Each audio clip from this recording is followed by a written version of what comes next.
All right, good morning. Oh, there it's a little brighter. Sometimes I'm never sure how dark things are over here.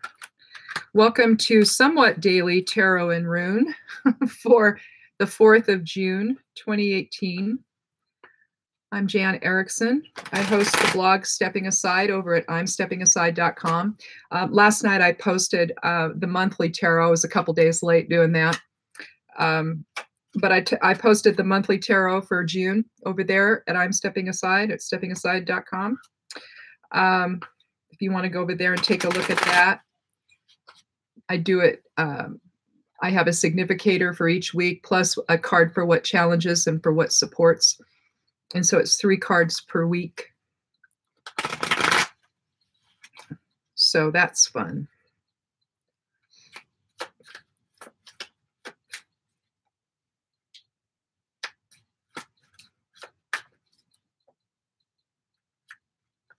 We have one more night of, I think it's supposed to get to 37 tonight, which is okay.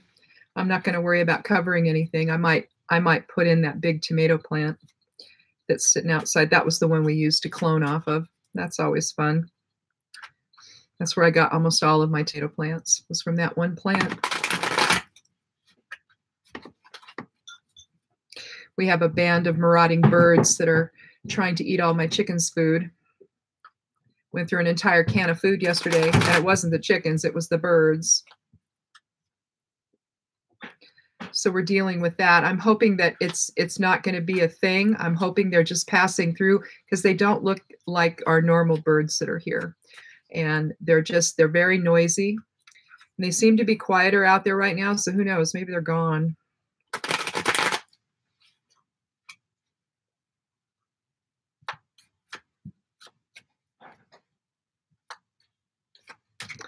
I have my method of shuffling. I'll shuffle a bit and then I'll cut the cards. I'll cut them into fourths and then into thirds. And then I'll go back and shuffle a little bit more. Okay. Oh, our Senator, Jeff Merkley, in Texas at the moment. I'm assuming he's still there. He's trying to get into a detention facility. They won't let him in. He's on the committee that's on the oversight for all this stuff, so they have to let him in. I told my husband last night, I says, boy, I feel a road trip coming on. Maybe we all need to go down to Texas, see what's going on with those kids.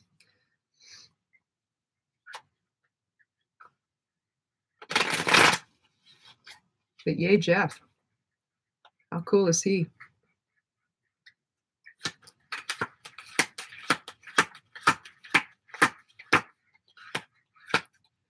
Well, 13. All right. Let's see what the 13th card is for Monday.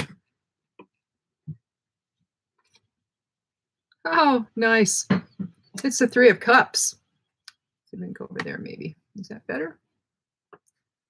The 3 of Cups. We've got 3 friends together holding cups high in the air. Cups is emotions, our emotional presence. In here we've got balance, and we've got harmony. So maybe today either internally will be harmonious or with others will be harmonious. 3 is triple aspects. It's wholeness. It's everything is in aspects of 3, whether it's triple goddess, triple mind, body, spirit, you know, all of that. Everything is in 3s. Except for the universe. The universe is in 7s and 12s. But here you have celebration. You have mind, body, and spirit in alignment. You've got abundance. You've got success and friendship. So that's a positive card for today. Certainly. Things should flow smoothly for a Monday. I've already got my shopping done, so I limit myself to 3 places. We don't go any more than 3 places. If we do, it just, I don't know. We don't have a good time. Personally, I just limit myself to 1 if I can. And then I come back home. Let's see what the runes have to add to our celebratory Monday. It is Monday, isn't it, Jer? Yeah. You never know. We get old. We don't know what day it is.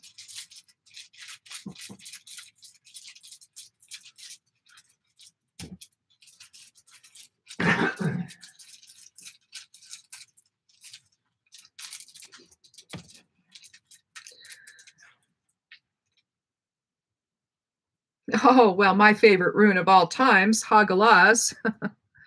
Yeah, I'm wearing a amulet. Hagalaz is I think the greatest rune ever. I view it, and I think others do too, maybe as the witch rune. The thing about Hagalaz is, you see, it's destruction before transformation, and it's done within a fixed framework. So you can see, you know, it kind of looks like a structure, doesn't it, in a way? An H with a diagonal line. You can combine this into a bind rune if you just take a line and draw right through here, through the center of it. And then you would have the 3 Norns of Fate. You would have Hagalaz, or the 3 runes that are that. Hagalaz, Not These, and Isa. And you can create a nice bind rune. I have one that's like that. I don't think I have it out here, though. I don't think it's here. Maybe it's the desk here. No, I don't have it in here. A lot of other bind runes. I don't have that one. Usually I carry that one with me. But anyway, Hagalaz is, like I say, it's a Norn rune.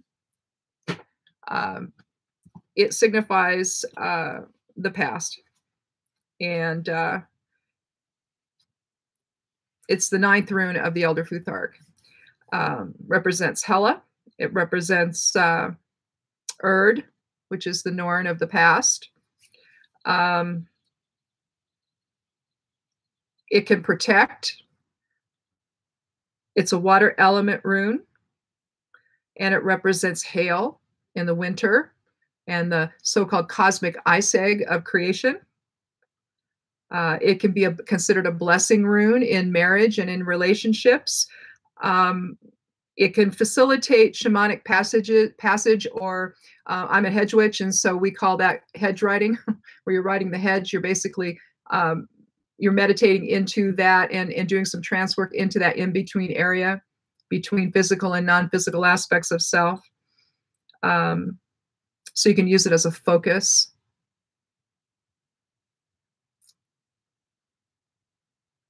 But basically, as the witch rune, what it does is it overcomes obstacles. So clearly, if we have any at all, you know, if we, in this celebration, there's an obstacle or two along the way, we might get into an argument or something with one of them, you know, while we're celebrating. You know how that goes sometimes. This can help maintain that sense of peace. But what I like to use it for in magic, magical workings in rune magic, is to cause change. Because, how should I say this? It's done when you do spell work. Basically, what you're doing is you're creating this little container for some kind of influencing that you want to do. And when Hagalaz is spoken of as the rune that is the that it causes disruption in preparation for change, basically sometimes it's like when I do sigil magic, I'll have maybe a planet that I'll use. The sigil itself stops forces, and the square, the numbered square, invokes forces, gets things going. And so I might use one to get things going, and then another to make things stop. So if I want to get some energy going, I might use Mars to get it going, but then I might use Saturn to kind of tamp it down. It just depends on how I want to do it. And so what's cool about Hagalaz is it's basically describing that whole process of where we're going to influence something, and sometimes you have to tear it down before you can create anew. And so maybe this is the outcome of that. Maybe we should have begun the reading with Hagalaz, where we've torn down something that maybe wasn't working for us, and now we're going to create something new, and we're celebrating. Maybe this is what we've done. We've created a new relationship. We've created inner harmony. Whether, because you never know, this could be within or without. So, you know, however you want to look at this. Or perhaps we can start with this today and say, well, this is the preparation. We've made a decision, we've done something, and we're excited about the new endeavor or something. So you could look at it that way as well. But when you've got the witch rune, you know, with 3 friends, anything's possible, isn't it? So, but we can use this, you know, if we're feeling like we need to create some better wholeness within, we can chant Hagalaz and create that sense of inner peace.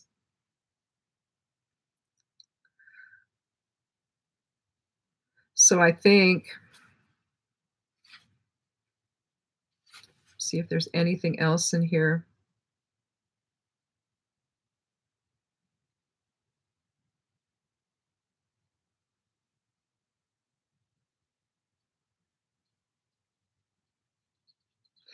Oh, I know. The thing about the whole destruction part of it, it's destruction with no lasting damage. You know, it's like when ice melts, you know, maybe it nourishes the ground as it's melting.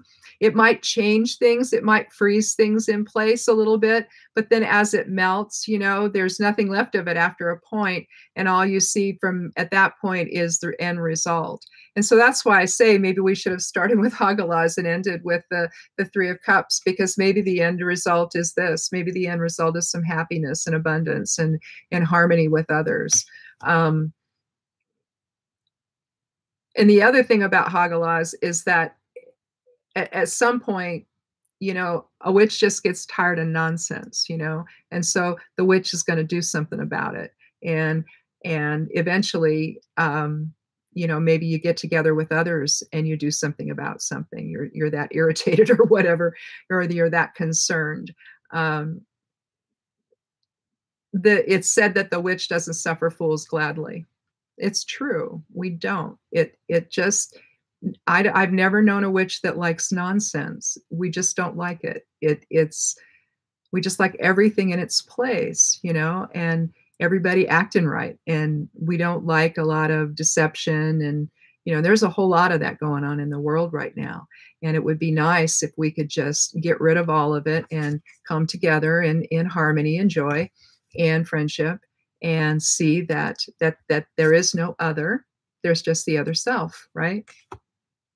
Well, maybe that's what we focus on today, recognizing the other self instead of the other, you know? And then maybe we wouldn't need Senator Merkley to go down to Texas and find the children, right? Right. Okay. Well, I guess that's it for today.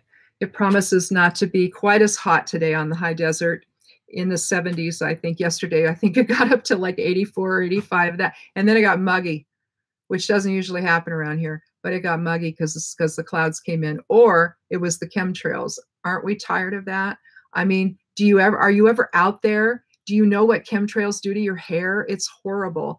I can wash my hair in the morning and go out on a walk, because we're back to walking again now. And I can go out on a walk, and if there's chemtrails in the sky, I come home and there's gunk in my hair. It's horrible. I don't know what it's doing to all of us. I can't believe it's real. I can't believe anything righteous about this. Something's terribly wrong with it, and I just wish they'd stop. I don't know what this is about. Either that, or just come out and tell us what we're doing it for. You know, don't treat us like we don't need to know, because we do. So anyway, that's my gripe for today. Anyway, try to have a good Monday. It promises to be a good Monday. Go stir up a lot of trouble if you can, you know, cause a little disruption in preparation for change, because heck, why not? You know, it's Monday. It's supposed to be strange. So anyway, have a wonderful day, and we'll see you tomorrow, hopefully a little bit sooner.